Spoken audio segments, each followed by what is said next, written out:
Driving here in Damascus has actually become really difficult since the onset of the civil war. There's a lot of traffic, obviously, because of the many checkpoints that are here in the city. But one thing that's also become really hard is actually getting fuel. Now, what you have is there are certain days where there won't be any fuel at all, where the gas stations will simply be closed. But very often the people, especially in summer, have to wait very, very long. There's some who tell us that they spend hours in lines trying to get gasoline, and that's actually exactly what we're going to try to do right now. The fuel prices have really increased and it makes life very difficult. You can sometimes pay as much as a fifth of your salary just for gasoline.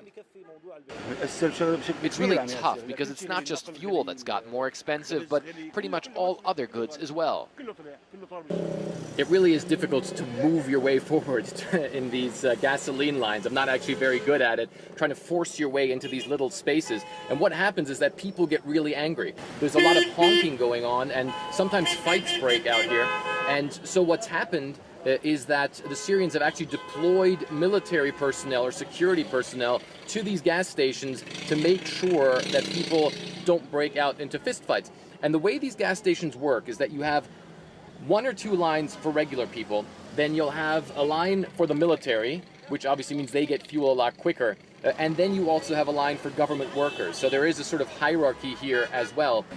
The other big problem that people here deal with is that, aside from the fact that it takes very long to actually get fuel, it's also become much more expensive. And people that we've been speaking to here at the gas station say that the fuel prices have increased fourfold. So it's 4 times as expensive today as it was about a year ago. And of course, the prices keep rising as the crisis keeps going on. Now, it has some dips as well. There'll be times when the government will be able to get more fuel, and then the prices will decrease for a little while, but by and large, they do keep going up. So getting fuel is something that is really important to people here, and certainly something that isn't easy